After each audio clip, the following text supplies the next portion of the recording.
자, 이 성경을 여러분에게 같이 이제 좀 나누겠어요. 몇 가지. 창세기 2장 18절 말씀입니다. 여호와 하나님이 이르시되 사람이 혼자 사는 것이 좋지 아니하니 내가 그를 위하여 돕는 배필을 지으리라. 홀로 있던 외로운 나를, 내가 만약에 우리 아내를 만나지 못했고 혼자 산다고 생각해 보세요. 얼마나 힘들겠어요? 얼마나 외롭겠습니까? 그렇죠?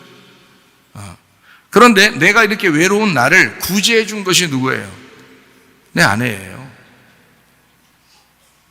여러분, 결혼을 아직 앞둔 우리 청년들이요, 총각들이요, 여러분이 결혼하는 순간 여러분은 구제받은 것입니다. 그러니까 아내가, 여자가 여러분을 구제해 준 거예요. 성경에 나와 있잖아요. 홀로 있던 그 외로운 남자를 여자가 나올 때 구제해 주더라. 창세기 2장 24절 25절인데요. 이러므로 남자가 이제 부모를 떠나 그의 아내와 합하여 둘이 한 몸을, 한 육체를 이룰지니라. 아담과 그의 아내 두 사람이 벌거벗었으나 부끄러워하지 아니하니라.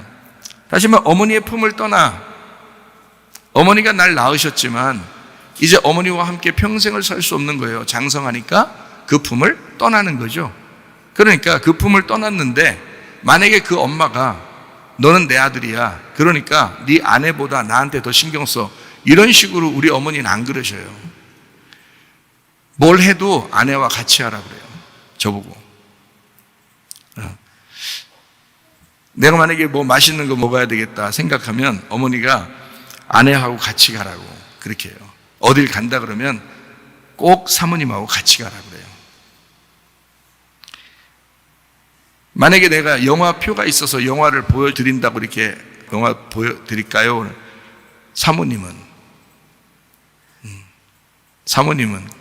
먼저. 항상 우리 어머니는 우리 집사람 먼저예요. 왜? 결혼했으니까. 내가 장성한, 결혼한 사람이니까. 부모님을 떠나야 되거든요. 근데 그거를 못 떠나는 부모가 많습니다. 그래서 그 밑에 있는 며느리들이 굉장히 힘들어하는 경우가 있어요. 성경적이 아니에요. 그거는 부모를 떠나야 돼요. 장성했으면 이제 어머니의 그늘에서, 어머니의 돌봄에서 떠나야 되는 것입니다.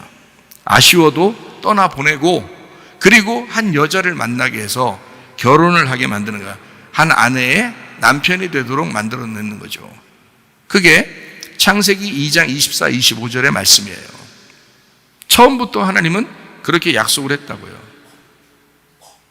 그러니까 여러분, 이 말이 뭐예요? 내가 이 뱃속에 하나님의 말씀이라는 어린 양 예수를 내가 잉태하고 출산하게 되면 그가 장성하여 나의 남편이 된다, 이 말이죠. 나의 남편이 되도록. 그러면 그렇게 되려면 나는 옛날의 여자가 아니라 이제는 새로운 여자가 되어야 된다는 거죠. 정결한 처녀, 신부가 되어야 된다. 이게 이제 성경의 말씀입니다.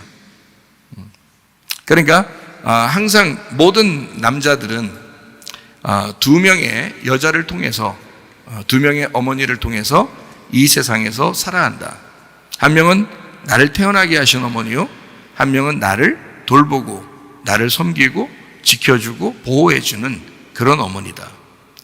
이해가 되시겠습니까? 그 어머니에게 자기 아들을 맡겼으면 그냥 둬야 되는 거예요. 자꾸 간섭할 필요도 없는 거죠. 성경적이죠.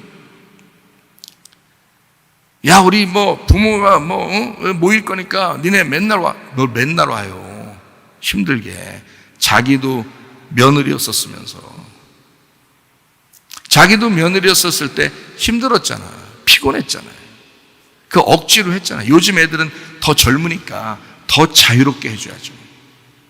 더 젊으니까. 우리 때 고생했으니까 니네 더 고생, 이건 아니에요. 그건 안 되고, 우리 고생했지만 너희들은 고생 안 했으면 좋겠어. 너희들 둘이 잘 살아. 이게 가장 잘해주는 거예요. 너희들 둘이 잘 살아, 이게. 그게 가장 잘해주는 거예요.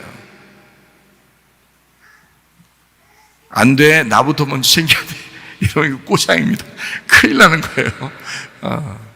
그러니까 이제는 며느리가 아니라 또 하나의 엄마로서 인정해 줘야 된다는 거지. 자기 아들의 엄마가 되는 거예요. 이해가 됩니까? 결혼식 할 때 그 며느리를 이렇게 안아주잖아요. 시어머니들이 이렇게 안아주잖아. 왜 안아주는 거예요? 그냥 하라니까 하는 거예요? 그렇게 하는 게 아니야. 네가 내 일을 대신 맡았다. 엄마로서 이제 엄마의 직분을 너에게 넘겨준다 이거야. 내 아들을 내가 이제까지 키웠거든. 근데 며느리야, 이제는 네가 내 며느리지만 이 내 아들의 엄마야. 이래서 안아주는 거 아니에요?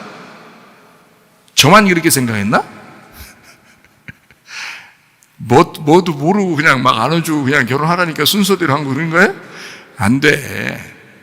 무식한 거야. 오늘부터는 좀 알아요. 성경을 우리 봤잖아. 요한계시록을 보았잖아. 한 여자는 자기 아들을 낳는 어머니지만 또 그 아들이 나의 남편이 되는 거예요. 그 아들이 나의 남편이니까 어때요? 내 며느리가 나잖아. 이해가 돼요? 그래서 며느리와 시어머니가 서로 원수다 그랬지. 마태복음 10장에 원수다. 그럼 원수로 끝까지 갈게요? 둘이 갈라져서 너는 며느리고 나는 시어머니야. 이렇게 갈 거예요, 끝까지? 아니죠. 이웃돼야지. 에? 둘이 친구가 돼야죠. 그러니까 며느리가 시어머니가 되고 시어머니가 며느리가 돼서 하나가 돼야 되겠죠. 그게 사랑이야. 여러분 선악과로 자꾸 원수 만들니까 그렇게 원수 되는 거예요. 시어머니와 며느리가. 그거 하지 말라는 거지. 지금 시어머니가 그 아들을 지금 며느리에게 맡길 때는 내 일을 대신해 달라고 맡기는 거잖아. 그러니까 어머니가 된 거지. 시어머니와 똑같은 위치죠. 간섭하면 안 되지. 넌 며느리니까 내 말 들어. 이게 아니고 가르치려 들는 게 아니죠. 서로 협력하는 거지. 필요할 때 얘기하면 도와줄 수 있죠. 그러나 명령하거나 가르치려 들면 안 된다는 것입니다. 어머니니까, 내 아들의 어머니니까. 참, 성경만 이런 얘기할 수 있어요. 입체적이니까. 다른 어디에서도 이렇게 얘기할 수 없죠. 왜냐하면 입체적인 성경에서만 이런 얘기를 할 수 있는 거니까. 성경에서 내 남편은 예수님이십니다. 그리고 내 아들도 예수님이십니다. 성경에서는요. 그래서 오직 아들은 예수님이고 오직 남편은 예수님이에요. 나는 어머니고 아들을 잉태하는 어머니고 그리고 그 남편의 아내예요. 자, 어때요? 이해가 되셔요? 무슨 말인가? 자, 창세기 3장 6절. 여자가 그 나무를 본즉 먹음직도 하고 보암직도 하고 지혜롭게 할 만큼 탐스럽기도 한 나무인지라 여자가 그 열매를 따먹고 자기와 함께 있는 남편에게도 주매 그도 먹은지라. 하와입니다. 하와라는 이 여자가 선악과 먹었다 이렇게 되어 있습니다. 창세기 41장 50절 말씀. 흉내 들기 전에 요셉에게 두 아들이 나되 곧 온의 제사장 보디베라의 딸 아스낫이 그에게서 낳은지라 이렇게 되어 있습니다. 제사장이라고 하는 중재자 보디베라라고 하는 사람의 딸 아스낫이라는 사람이 요셉의 아내예요. 그러면 애굽의 제사장이니까 뭐 좋은 여자는 아니죠. 근데 요셉이라는 사람이 아내로 맞이해 드렸어요. 그리고 그렇게 소개가 됐어요. 그래서 그렇게 아내로 맞이하게 됐거든요. 요셉이라고 하는 이 사람 아들 둘을 낳죠. 하나는 므낫세, 하나는 에브라임을 낳습니다. 그 누가 난 거예요? 이 여자가 난 거예요. 아스낫. 이 여자가. 요셉이 다른 부인이 있다는 얘기가 없어요. 이 여자가 그렇게 난 겁니다. 여자가 형편없는 여자지만 다시 말하면 애굽에 있는 제사장이고 요셉은 가나안 땅에서 온 하나님의 백성이에요. 근데 그 여자를 만나서 아기를 낳았어요. 첫 번째 아들을 므낫세라 그러고 두 번째 아들을 에브라임이라 그랬습니다. 요셉이라는 이름이 요세프, 그가 더할 것이다 라는 말이고 야사프에서 나온 단어인데 더하다, 증가하다, 모이다, 배가 되다 이런 의미입니다. 그래서 두 배로 이렇게 나온, 그래서 므낫세, 에브라임으로 두 개로 이렇게 나오게 되죠. 므낫세라는 게 메나쉐, 있게 한다라는 말이고요. 나샤, 잊어버리다, 제거하다에서 나온 단어입니다. 그러니까 이 말은 십자가의 죽음으로 잊어버린다, 모든 죄가 사라진다, 모든 고통과 슬픔이 사라진다 라고 하는 요셉이 첫 번째 의도적으로 므낫세의 이름을 지은 것입니다. 아들을요.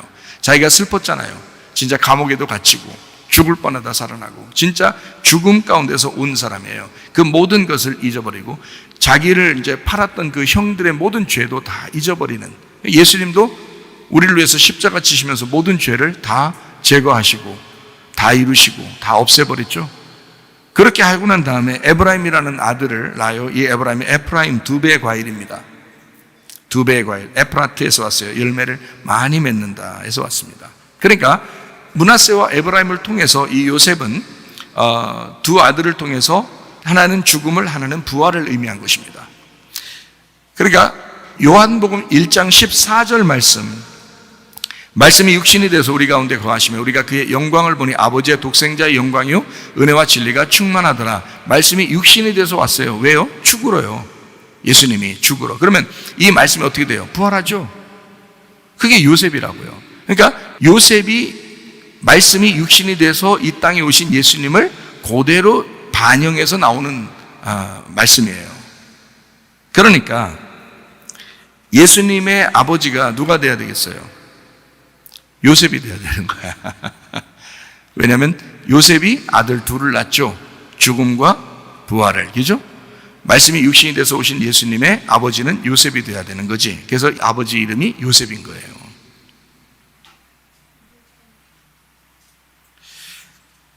자, 어머니 이름은 어때요? 예수님의 어머니 이름은 어떻게 돼요? 마리아죠? 마리아. 그 마리아가 어디서 나온 이름이에요? 구약에 있는 미리암에서 나온 이름이에요. 그럼 미리암의 이름은 어디서 나온 이름이에요? 마라에서 나온 이름이에요. 그럼 우리가 한번 성경 찾아볼까요? 마라를 출애굽기 15장 23절, 마라에 이르렀더니 그곳 물이 써서 마시지 못하겠으므로 그 이름을 마라라 하니라. 그러니까 마라에서 온 이름이니까 마라는 일단 써요. 15장 25절 26절, 모세가 여호와께 부르짖었더니 여호와께서 그에게 한 나무를 가리키시니 그가 물에 던지니 물이 달게 되었더라. 어떻게? 나무 때문에요. 나무가 십자가거든요. 그 십자가가 그 쓴 걸 다 독을 빨아들인 겁니다. 그러니까 나머지 물이 달게 된 거예요. 원래 단물이 있었던 게 아니라 쓴 물밖에 없는데 쓴 독을 나무가 빨아들인 거야. 그러니까 나머지 물이 달게 됐다, 이런 뜻이에요. 자, 거기서 여호와께서 그들을 위하여 법도와 율례를 정하시고 그들을 시험하실세 이르시되 너희가 너희 하나님 나 여호와의 말을 들어 순종하고 내가 보기에 의를 행하며 내 계명에 귀를 기울이며 내 모든 규례를 지키면 내가 애굽 사람에게 내린 모든 질병 중 하나도 너희에게 내리지 아니하리니 나는 너희를 치료하는 여호와임이니라. 이 유명한 말이 여기에서 나와요. 나는 너희를 치료하는 여호와라. 이게 어디서 나오냐면 마라의 쓴물에서 나온 겁니다. 마라의 쓴물에서. 자, 예수님이 이 땅에 오신 목적이 뭔지 알겠죠? 치료하시래요. 여러분을 치료하시기 위해서, 여러분의 몸과 여러분의 영혼의 병을 치료하시기 위해서 오신 분이시다. 우리 주님 의지할 만하죠? 예, 주님이 이런 분이란 말이에요. 마라의 쓴물에서, 그래서 거기서 태어나야 된다. 마라의 쓴물에서. 그래서 마라라고 하는 게 쓴이란 단어, 이게 마르에서 나온 단어인데요, 이게 괴로운이란 단어입니다. 괴롭게 출생. 그래서 아기를 낳을 때마다 엄마들이 다 어떻게 해요? 즐겁게 낳는 사람 없죠. 괴롭게 낳는단 말이에요. 그게 쓴물이라고요. 아기를 낳을 때마다 쓰게 나온다고, 괴롭게 나온다고요. 그 고통이라고, 이게 선악과의 고통이죠. 출애굽기 15장 20절 21절 말씀, 아론의 누이 선지자 미리암이 손에 소구를 잡으며 모든 여인도 그를 따라 나오며 소구를 잡고 춤추니 미리암이 그들에게 화답하여 이르되 너희는 여호와를 찬송하라. 그는 높고 영화로우시며 말과 그 탄자를 바다에 던지셨음이로다 하였더라. 미리암이 찬양하는 거예요. 찬양 인도자입니다. 제사장 그 족보에 있는 그 가족이에요. 레위 족속이고, 그리고 찬양 인도자예요. 예배 인도자. 미리암이요. 대단하죠?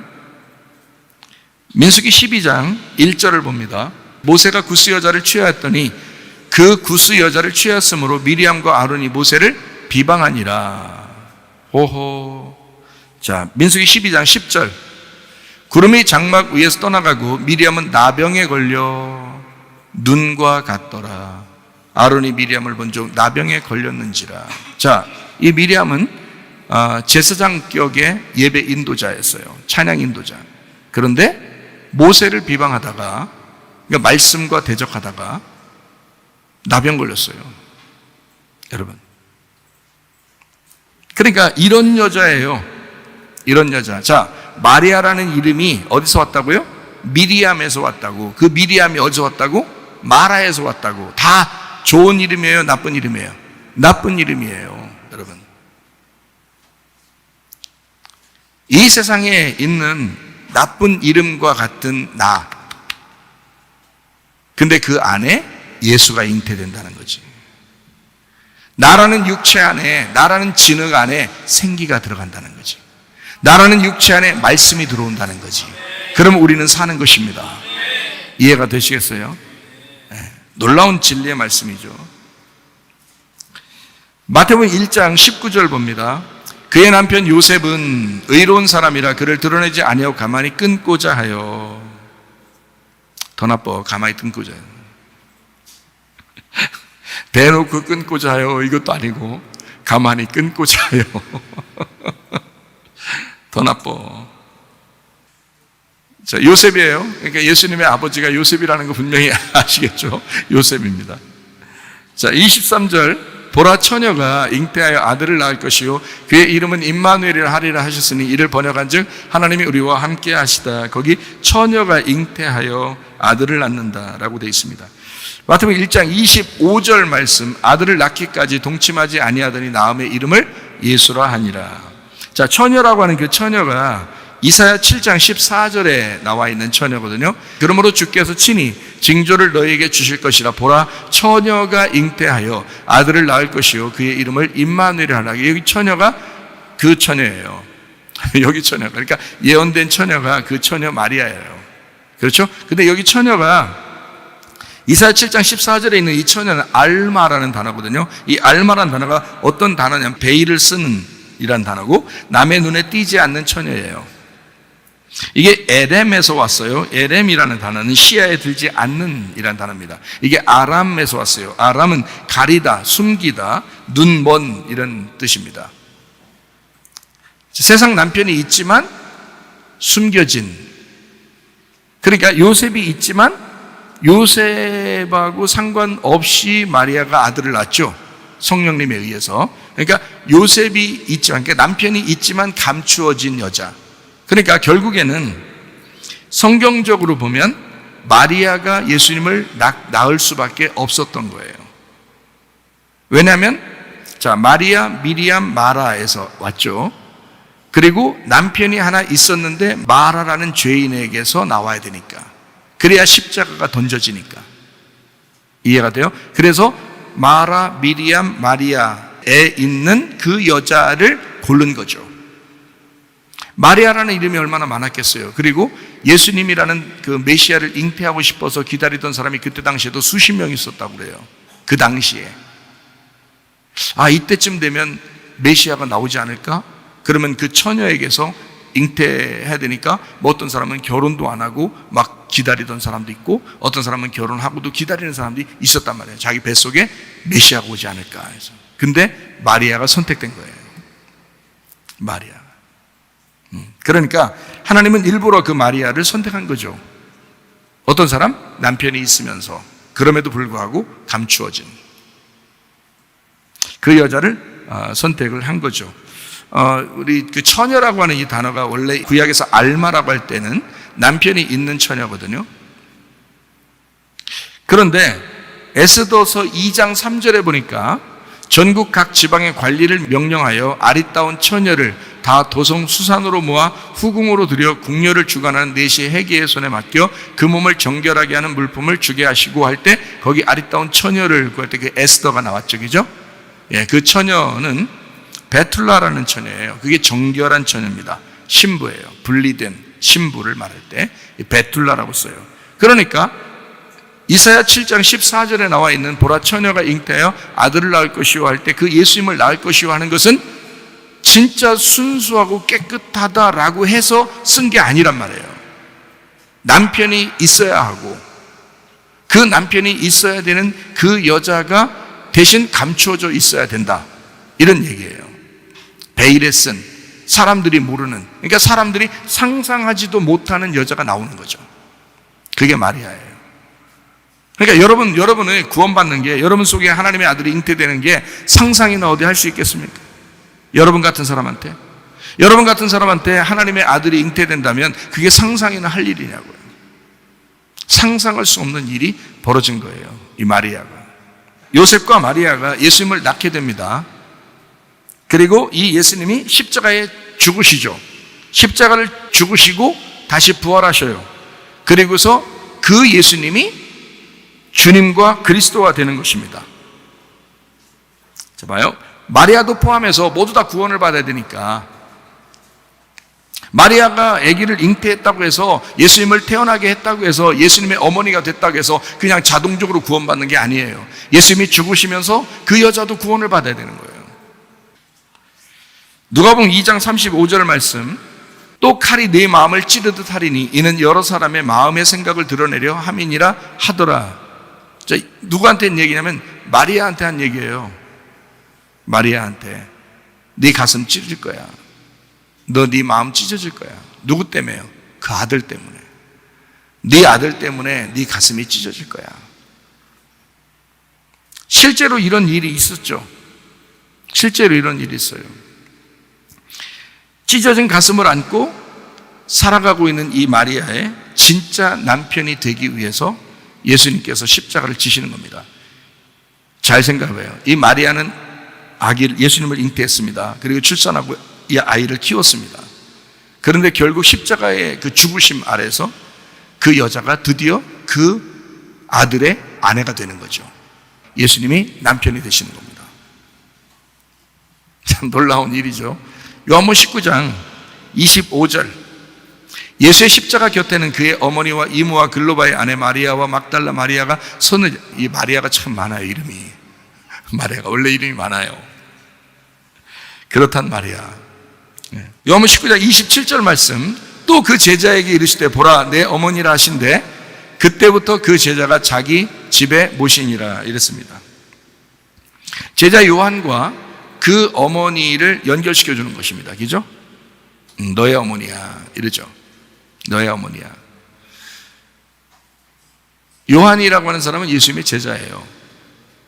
이제 우리로 말하면 지금 우리들과 같은 것입니다. 주님의 교회를 말하는 거죠. 너의 어머니야. 자기를 이제까지 길러낸 어머니, 그 어머니가 이제는 그 아들을 죽음에 이제 가게 됐잖아요. 그 아들이. 그러니까 이 아들과 결별이죠. 그러니까 다른 아들을 이제 해줬다. 도의적인 면에서 이렇게 생각하는 사람도 있던데 그게 아니고 그 어머니의 아들, 그 아들이 요한이 됨으로써, 자 봐요. 예수님이 이제 십자가 못 박혀 돌아가시잖아요.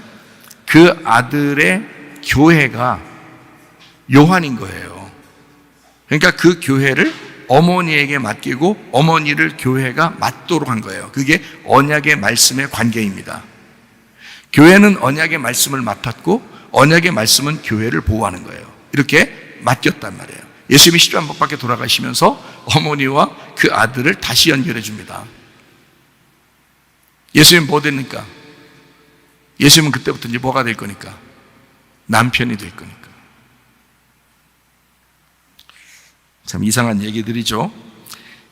이제 예수님이 돌아가실 때는 마리아와 요한을 연결시켜 놓고, 그리고 이제 돌아가셔요.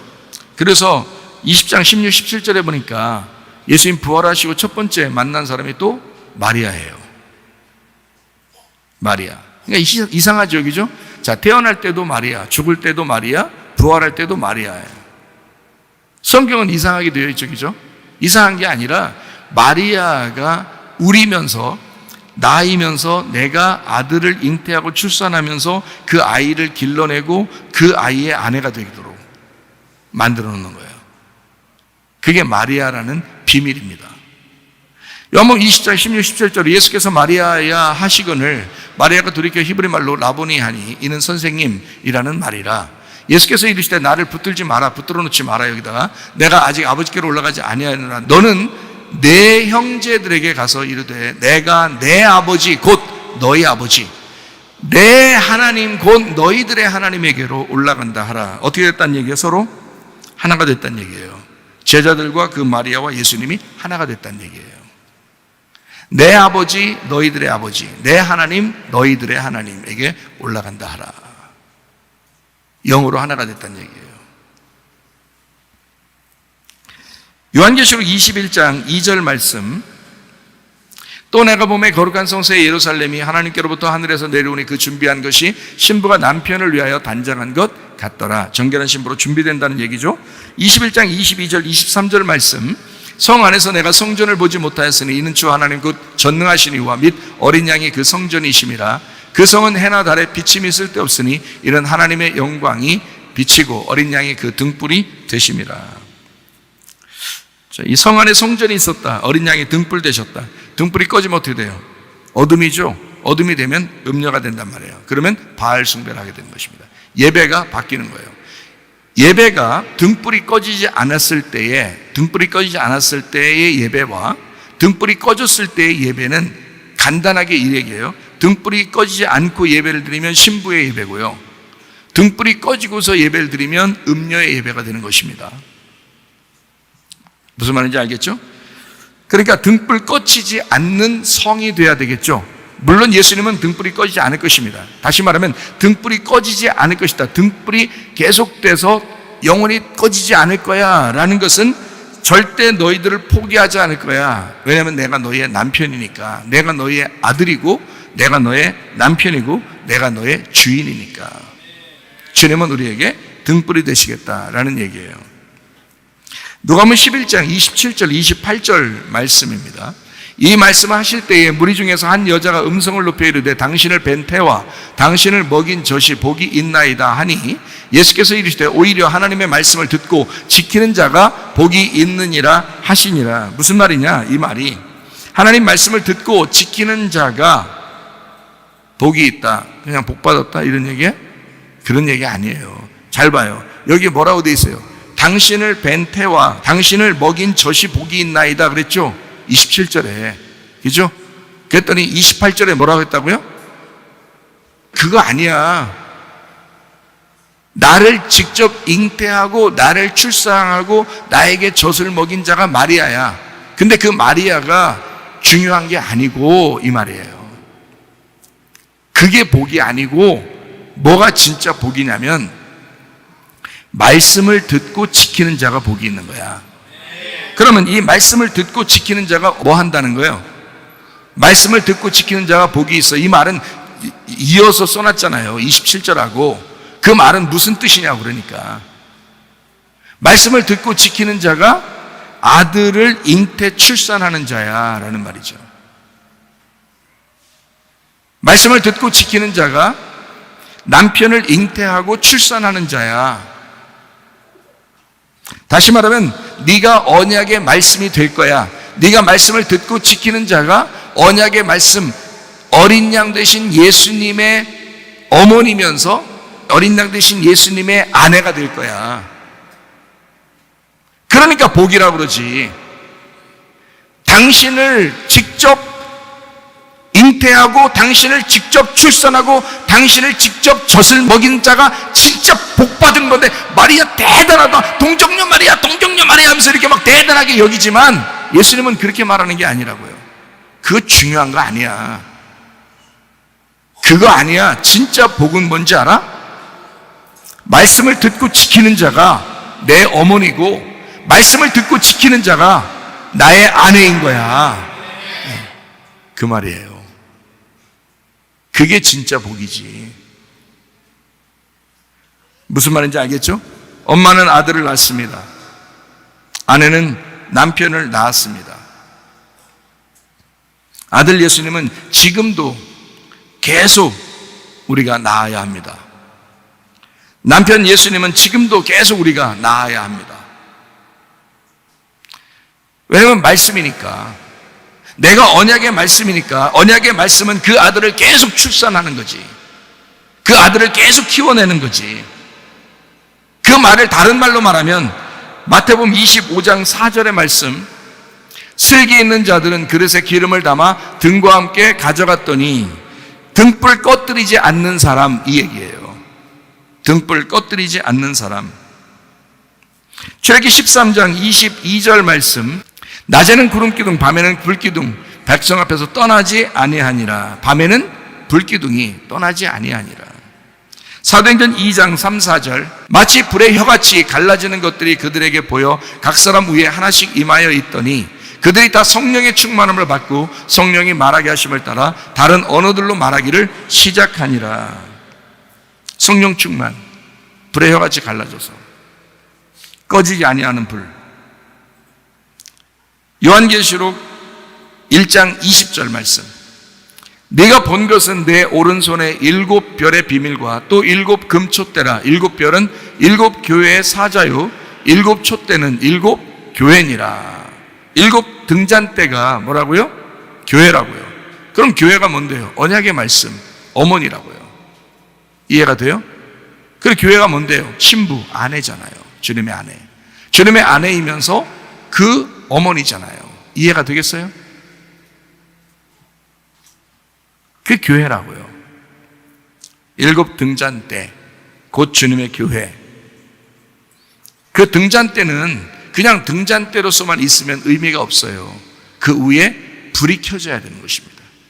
등불이 있어야 되는 거예요. 그게 핵심이에요.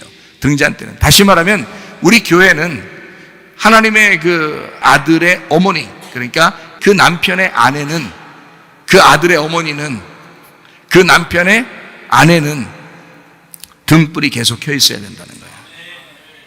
그래서 그 등불이 뭐라고 그러냐? 요한계시록 21장 22절 23절 읽고 마치도록 하겠습니다.